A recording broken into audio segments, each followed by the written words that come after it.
शिक्षा। सुभाष चंद्र बोस ने अपनी आत्मकथा में लिखा है, अपने बारे में मेरी प्रारंभिक स्मृति यह है कि मैं अपने आप को नितांत तुच्छ प्राणी समझता था। बचपन में वे माता पिता की प्रगाढ़ता पाने को ललकते रहते थे, जो परिवार के विस्तार और माता पिता के रौबीले व्यक्तित्वों के कारण उन्हें प्राप्त नहीं था।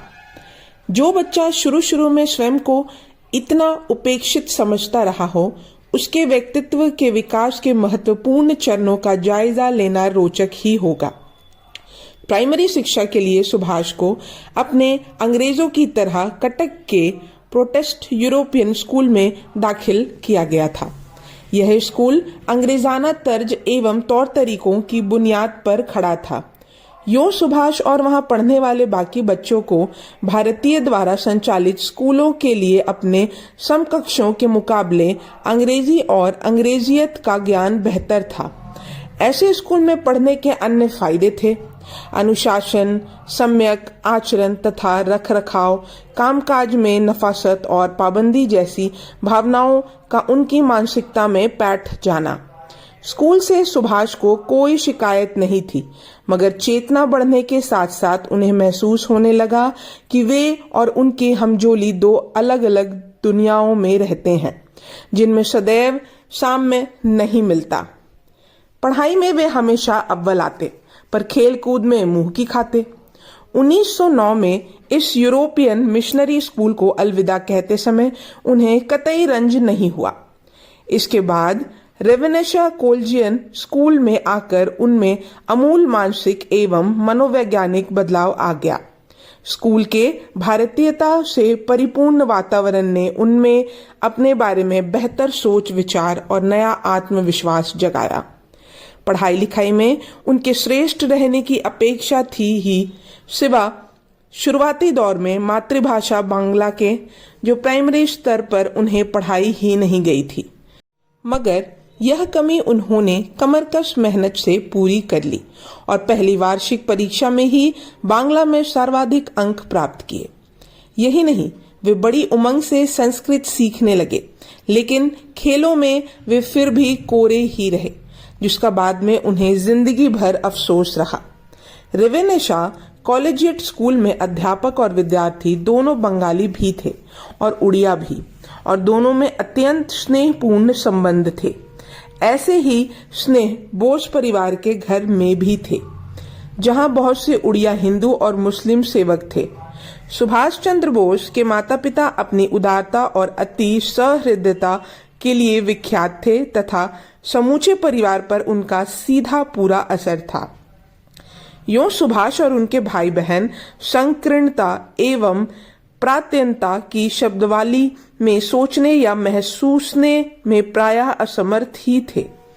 अध्यापकों में से जिसने सुभाष के युवा मन पर स्थायी प्रभाव छोड़ा, वे थे रेवेनेशा कॉलेजिएट स्कूल के हेडमास्टर बेनी माधव दास। दास मोशाय ने अपने छात्र की विकासोन्मुख मानसिकता में सौंदर्य एवं आचार शास्त्रीय मूल्यों का अंतर्निवेश किया। गुरु ने शिष्य से कहा कि मनुष्य जीवन में नैतिक मूल्यों का स्थान सर्वोच्च है। उन्होंने उसे सीख दी कि प्रकृति को संपूर्णता समर्पित हो जाओ, फिर प्रकृति की वाणी सुनो। परिणाम यह हुआ कि सुभाष अस्तचलगामी सूर्य की मुग्धताकारी दीप्ति में नदी किनारे या टीलों पर एकांतपूर्ण श्रद्धालुओं में सौंदर्य स्थलियां ढूंढ ढूंढ कर ध्यान साधना में लीन रहने लगे। लगभग 15 साल की उम्र में सुभाष ने मानसिक और मनोवैज्ञानिक दृष्टि से जीवन के एक सर्वाधिक झंझावती दौर में कदम रखा। उनके अंतस को गहन वैचारिक द्वंद्व और यातना ने आ दबोचा। द्वंद्व था सांसारिक जीवन के प्रति सहज आकर्षण, सांसारिक लक्ष्य सिद्धियों, निमंतर दैहिक लालसाओं तथा उनके उच्चतर अहं के भिन्न दावेदारियों के बीच। इसी महज 15 साल की उम्र में स्वामी विवेकानंद ने उनके जीवन में प्रवेश किया। संयोग से ही स्वामी जी की कृतियां प्राप्त हुई। वे किसी लोलुप की भांति उन्हें चाट गए और फिर उदय हुआ एक मानसिक क्रांति का, जिसकी खोज में वे भटक रहे थे। वह मिल गया, एक आधारभूत सिद्धांत जिससे वे अपनी जीवन तुला बांध सकें। विवेकानंद को गढ़ गुनकर उन्होंने तय किया कि आत्मोद्धार के लिए स्वयं श्रम करना जीवन का उद्देश्य होना चाहिए और मानवता की सेवा में अपना सर्वस्व झोंक देना चाहिए। भागिनी निवेदिता की भांति सुभाष की भी वह मान्यता थी कि मानवता की सेवा में ही अपने देश की सेवा शामिल है, क्योंकि स्वामी विवेकानंद के लिए उनकी आराध्य देवी थी उनकी मातृभूमि। उन्होंने स्वामी जी का यह आदेश शिरोधार्य किया कि प्रत्येक भारतीय उनका साझेदार है और भारत की मुक्ति निर्भर है जनशक्ति की जागृति पर। प्राचीन धर्म ग्रंथों की विवेकानंद प्रणीत यह आधुनिक व्याख्या सुभाष ने स्वीकार कर ली कि आस्था और शक्ति ही मोक्ष द्वार तक ले जा सकती है। विवेकानंद से सुभाष उनके गुरु रामकृष्ण परमहंस की ओर उन्मुख हुए, जिनकी शिक्षा का सार था कि आत्मोत्सर्ग ही आत्मोद्धार संभव है। अब सुभाष ने रामकृष्ण विवेकानंद युवजन सभा का गठन किया। परिवार के भीतर और बाहर दोनों ओर उस सभा को लेकर चिंता और विरोध व्यक्त हुए, पर बेकार रहे। पारिवारिक बंदिशों के बावजूद सुभाष का सभागम जारी रहा, लेकिन इधर तो वे परिवार और समाज के विरुद्ध से जूझ रहे थे, उधर उनके भीतर निम्नाधार से उपजने वाले भावनात्मक उद्वेग ने बवंडर मचाना प्रारंभ कर दिया था।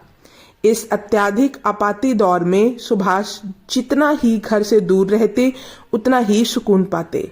वे उत्कंठा पूर्वक तरह तरह की योगाभ्यास संबंधी पुस्तकें पढ़ते, समझते कि मानसिक एवं आध्यात्मिक व्रत नियम से सब ठीक हो जाएगा। लुके छिपे वे ऐसे अभ्यास आजमाते रहते। जब भी जैसे भी सन्यासी वैरागी राह में आता, सुभाष और उनकी सभा के लड़के उसके इर्द गिर्द जुट जाते। महीनों इस तरह के प्रयागों के बाद उन्हें ऐसी योगाचार की निरर्थकता भली भांति समझ में आ गई और वे रामकृष्ण विवेकानंद के शिक्षादेशों का चिंतन करने लगे। 16वां साल पूरा करने से पहले ही सुभाष ने ग्रामीण पुनर्स्थान की कार्य का प्रत्यक्ष अनुभव प्राप्त कर लिया और उन्हें विश्वास हो गया कि धर्म सम्मत जीवन के लिए व्यक्तिगत योग निष्ठा ही पर्याप्त नहीं है, बल्कि उसके लिए मानवता की सेवा भी जरूरी है, जिसमें शामिल है मातृभूमि की सेवा।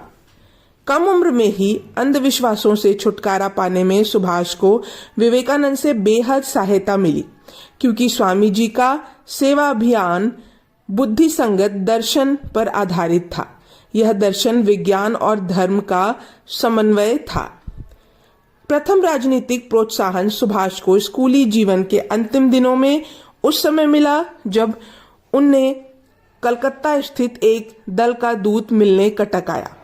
दल का द्विमुखी उद्देश्य था आध्यात्मिक उत्थान और राष्ट्र सेवा, जो उस वैचारिक दिशा के एकदम समांतर था जिस ओर उन दिनों सुभाष की चिंतन धारा मुड़ रही थी। दल का मुखिया डॉक्टरी का एक छात्र था। दोनों का वर्षों तक संपर्क बना रहा। मैट्रिक की परीक्षाएं आई तो सुभाष के माता पिता बहुत खिन्न रहने लगे कि उनका होनहार और मेधावी बेटा क्यों कर इतना बेलगाम, झक्की और हठी हो गया है। परिणाम आए तो सुभाष का विश्वविद्यालय भर में द्वितीय स्थान था। इससे माता पिता खुशी से भर उठे। उन्हें लगा कि परिवेश बदलने और कलकत्ता के यथार्थपरक वातावरण में रहने से बेटे का बड़ा हित होगा। अतः आगे की पढ़ाई के लिए उन्होंने सुभाष को कलकत्ता भेज दिया। यह भाग यहीं समाप्त होता है। अब हम अगले भाग में जानेंगे सुभाष चंद्र बोस की आगे के शिक्षा के बारे में। तब तक के लिए धन्यवाद।